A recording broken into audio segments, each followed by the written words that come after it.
Yo guys, welcome back everyone to Black Cuan. Terima kasih ya telah mengupdate berita kripto dari channel ini teman-teman. Seperti biasa ya, update berita, kita akan berbicara mengenai kripto hari ini ya teman-teman. Dan ada update dari Ripple XRP di sini. Kemudian ada Coinbase juga yang akan kita bicarakan di sini mengenai sistem keuangan yang mereka isukan beberapa hari ini ya. Dan sepertinya itu sangat-sangat penting ya bagi Coinbase ataupun warga Amerika. Jadi pandangannya dia ini sangat-sangat penting untuk kita bahas di sini karena itu jadi memperkaya juga ya insight kita mengenai kedepannya atau masa depan dari kripto ataupun Bitcoin teman-teman. Dan terakhir tentu saja kita akan berbicara di sini mengenai Bitcoin. Jadi please stay sampai terakhir, sampai selesai video ini teman-teman. Dan untuk yang pertama, kita langsung saja di sini berbicara mengenai keadaan market sebentar di sini, teman-teman ya. Untuk Bitcoin di sini, ketika saya merecord video kali ini, berhasil Bitcoin ini menembus level 27.000, bahkan sempat di 27.400-an dolar. Hanya saja sekarang ini ada minor koreksi lah ya, di sekitar 27.200-an sekarang ini. Tetapi untuk altcoins lainnya ini sedang hijau-hijau royo-royo ya. Jadi ini senang sekali mata kita memandang di sini teman-teman, hanya stablecoin saja yang posisinya agak-agak merah di sini. Tapi ini kan standar kalau stablecoin itu ya. Oke, untuk berita kita yang pertama di sini teman-teman ya, ini datang dari Ted Cruz ya teman-teman, yang merupakan seorang US Senator. Dia katakan ya, hari ini adalah hari yang penting dalam sejarah. Dia katakan ini adalah Bitcoin Pizza Days. Luar biasa pencapaian Bitcoin selama 13 tahun belakangan ini, teman-teman. Meskipun kita tahu ya, secara sama-sama bahwa Bitcoin Pizza Days itu terjadinya di tanggal 22 Mei, teman-teman. Ini sudah 23 Mei ketika saya merecord video ini. Tetapi, saya ingin berbicara poin penting di sini dari Antonio Pompliano ya, yang merupakan seorang Bitcoin Maxi yang aktif sekali podcastnya dia ini, teman-teman ya. Dia katakan seperti ini, never forget. Ini diulang oleh Digital Asset Investor. Dia meretweet lagi history di sini teman-teman. Jadi kalau tadi kita berbicara sejarah 13 tahun Bitcoin, sekarang ini kaitannya dengan Antonio Pompliano di sini teman-teman. Dulu ada orang yang membeli 2 pizza, dia menghabiskan sekitar 30 dolar untuk 2 pizza dari John's Pizza ya, Papa John's Pizza dengan 10.000 Bitcoin teman-teman. Dulu cuma dapat 2 pizza seperti diperlihatkan oleh Antonio Pompliano di sini. Kalau bisa kita balik ke masa lalu seperti dilakukan oleh Doraemon, wah, ngeri apa yang bisa kita lakukan. Tapi itu hanya sekedar bercandaan teman-teman ya. Kemudian ada satu yang perlu kita notice di sini mengenai Bitcoin yang akan menarik minat para institutional investor seperti dikatakan oleh Antonio Pompliano di Agustus 31 ya 2017. Kemudian yang menariknya adalah dia bilang seperti ini, just wait till they discover Ripple XRP. Tunggu saja sampai akhirnya investor institusional ini ya, atau mereka, they discover Ripple, mereka mendiscover Ripple. Dan itu juga akan kita bahas nanti di bagian-bagian tengah dari video ini teman-teman. Dan apa nilai penting yang perlu kita pelajari dari kejadian ini adalah seperti dikatakan Coinbase di sini teman-teman ya. Ketika kita mengukur pizza ini dengan dolar, itu semakin mahal katanya dia. Tetapi kalau kita mengukur pizza ini dengan Bitcoin, saya mau bilang mahal susah juga. Apa sih kata-kata yang cocok ini? Karena di tahun 2010 harga pizza itu 41,12 dolar. Kemudian sekarang ini harganya 51,92. Kalau Bitcoin 10.000 Bitcoin per 2 pizza sekarang ini 0,0019 BTC teman-teman. Cobalah teman-teman tulis apa analogi yang cocok untuk perbandingan pizza dengan dolar ataupun pizza dengan Bitcoin ini teman-teman. Dan sebelum saya lanjutkan, apabila teman-teman suka dengan konten Black Cuan ya, please kalian luangkan waktu kalian untuk like video kali ini, kemudian subscribe ke channel ini, dan jangan lupa membunyikan loncengnya teman-teman. Terima kasih banyak atas support kalian terhadap Black Cuan. Selanjutnya, seperti yang kita bicarakan tadi ya, mengenai sistem keuangan baru ya. atau sistem baru lah yang akan menggantikan sistem yang sudah usang lama ini ya. Kita akan bangun dulu dari data-data yang real ada di Amerika. Sebagai contoh di sini teman-teman, ini datang dari Unusual Whales, dia katakan ya, atau dia men-tweet sebuah judul berita ya, 73% millennials ini hidup paycheck to paycheck. Ini data dari bulan Maret dan ini dari Bloomberg. Millennials ini teman-teman kesusahan membeli rumah karena harga ataupun suku bunga itu naik terus. Otomatis properti juga harganya selangit.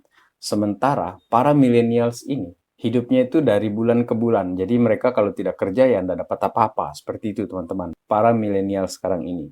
Dan datanglah kripto di sini teman-teman. Menurut pandangan saya, dia ini bisa mentransfer kekayaan itu dari orang biasa, dari orang kaya pun sekalipun ya, dari golongan mana saja, itu bisa mentransfer kekayaan dengan cara berinvestasi di kripto. Apalagi didukung dengan siklusnya dia yang 4 tahunan tersebut, teman-teman. Hanya saja pemerintah di sini sepertinya teman-teman ya, ini pandangan saya, sepertinya tidak ingin ada banyak muncul ya anak-anak baru millennials yang mempunyai penghasilan lebih ataupun aset yang banyak teman-teman, sehingga menciptakan orang kaya baru. Dan menjelang tahun politik ini teman-teman ya, seperti dikatakan oleh CEO dari Cardano Foundation teman-teman, dia bilang seperti ini, kita harus engage dengan para policy makers ya, para pembuat aturan ataupun regulasi mengenai kripto, mengenai blockchain, kemudian DeFi, ini untuk keberlangsungan ya, the future of finance, jadi masa depan keuangan itu teman-teman.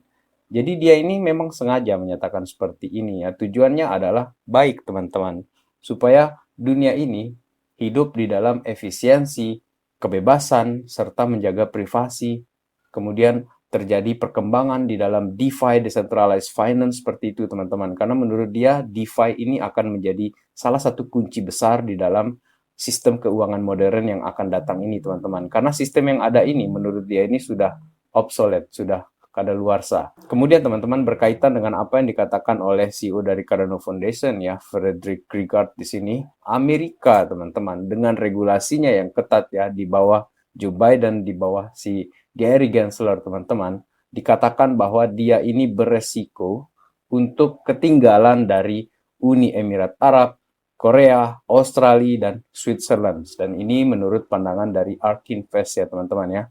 Dikatakan seperti itu karena regulasinya dia ini betul-betul tidak friendly dengan apa yang dilakukan oleh para millennials yang ada di Amerika yang ingin kehidupan finansial mereka itu berkembang ataupun mereka menjadi wealthy persons lah seperti itu teman-teman. Jadi tidak lagi wealthy itu hanya dimonopoli oleh kalangan-kalangan bangsawan, anak-anak pejabat, anak-anak pengusaha yang kaya raya seperti itu teman-teman. Jadi di kripto inilah tempatnya orang-orang ini bisa dari orang biasa saja menjadi orang-orang yang punya aset banyak seperti itu teman-teman. Dan apabila terus saja Amerika ini melakukan hal-hal yang dilakukan seperti sekarang ini, melakukan scrutiny ataupun ketatlah terhadap kripto atau bahkan dia ingin menyingkirkan kripto untuk mempertahankan dolarnya, pasti akan kalah.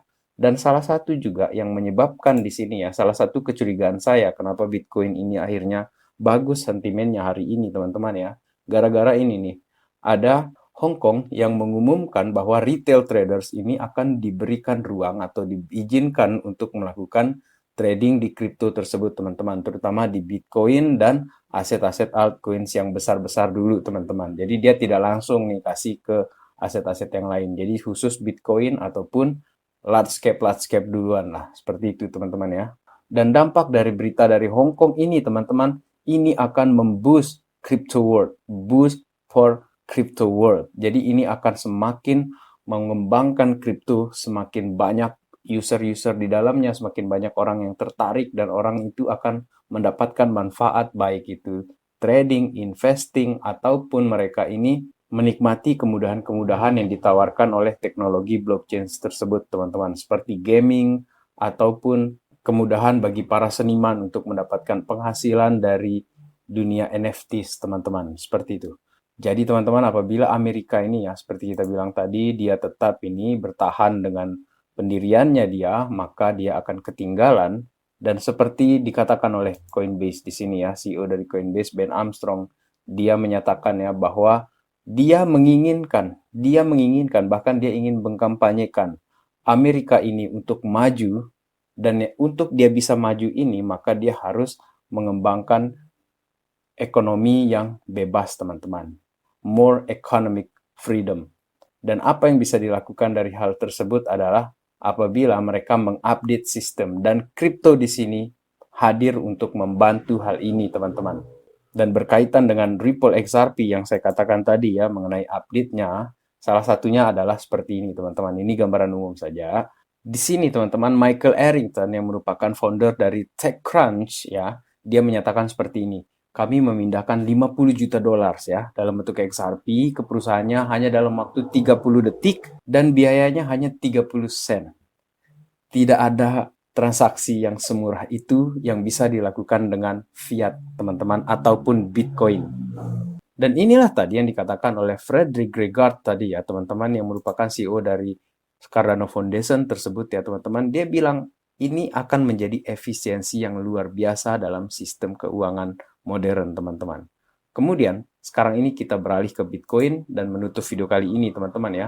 Bitcoin ini persiapan untuk naik, teman-teman. Menurut co-founders dari Glassnode, teman-teman. Chart berikut ini menunjukkan ya bahwa terjadi cross ya di sini, bullish cross, dan ini diungkapkan oleh Glassnode co-founder Ian Alleman. Di sini dikatakan bahwa untuk SMA yang 50 hariannya di sini, teman-teman ya, itu sudah crossover dengan 200 harian, SMA 200 hariannya. Dan ini pertanda terjadinya momentum kenaikan untuk harga Bitcoin menurut Ian Alleman di sini. Dan saya mengutip juga kata-kata dari komentar di Black Chuan ya. Video sebelum ini dia katakan ya bahwa trust the charts. Perhatikan chart. Percaya kepada charts, katanya dia. Dan saya setuju di bagian itu, teman-teman ya. Kemudian data berikutnya yang mendukung alasan ini adalah seperti ini, teman-teman. Karena Bitcoin dormant supply increases as holders refuse to sell. Jadi orang-orang yang hold Bitcoin ini, teman-teman, nggak mau jual dia. Dan sekarang ini saya akan highlight di sini. In brief ya, teman-teman, ada 68% dari Bitcoin ini tidak pindah dalam setahun, teman-teman. 68% dari Bitcoin itu tidak pindah dalam setahun, itu artinya yang hold Bitcoin ini nggak mau jual sama sekali, teman-teman. Dan kalau kita lihat di sini ya, ini dari Glassnode juga, teman-teman ya, untuk supply last active edge bands-nya di sini, teman-teman ya. Ini yang 5 tahun plus di sini, teman-teman, yang warna biru ini memegang 28%, itu nggak gerak-gerak juga. Sehingga di sini ya, orang-orang yang hold Bitcoin itu nggak mau jual untuk Bitcoin ini. Kemudian masih dari Glassnode di sini ya, bahwa ketika bottom harga itu ya, itu ditandakan dengan capeknya ya para sellers itu menjual, sehingga yang muncul itu adalah orang-orang yang hold, orang-orang yang akumulasi, teman-teman, untuk Bitcoin ini. Dan sebagai kesimpulan saya di sini, teman-teman, kita tidak mungkin kembali ke 13 tahun yang lalu pada 2010 tersebut untuk membeli Bitcoin yang kita tahan selama 10 tahun ini, teman-teman. Nggak mungkin hal itu bisa kita lakukan, tetapi kita menjadikan dia sebagai pelajaran. Kedepannya, ini tidak hanya Bitcoin yang saya bicarakan, tetapi aset-aset kripto lain juga kita bicarakan, Ethereum juga seperti itu, XRP ataupun Cardano di sini, teman-teman. Kedepannya ini seperti apa, kita akan melihat harganya. Sedangkan Bitcoin-nya saja sudah gila-gilaan terjadi kenaikan seperti ini, teman-teman. Dan mohon diingat, teman-teman, ini bukan financial advice dan tetap melakukan DYOR, guys, untuk aset-aset yang kalian investasikan. Black Chuan di sini menghadirkan berita untuk berbagi ataupun sharing opini, bahkan diskusi bersama kalian di sini, teman-teman. Dan menikmati long journey kita dalam investasi di kripto. Untuk itu, teman-teman, terima kasih telah menonton. Salam Black Chuan. Peace, my friend.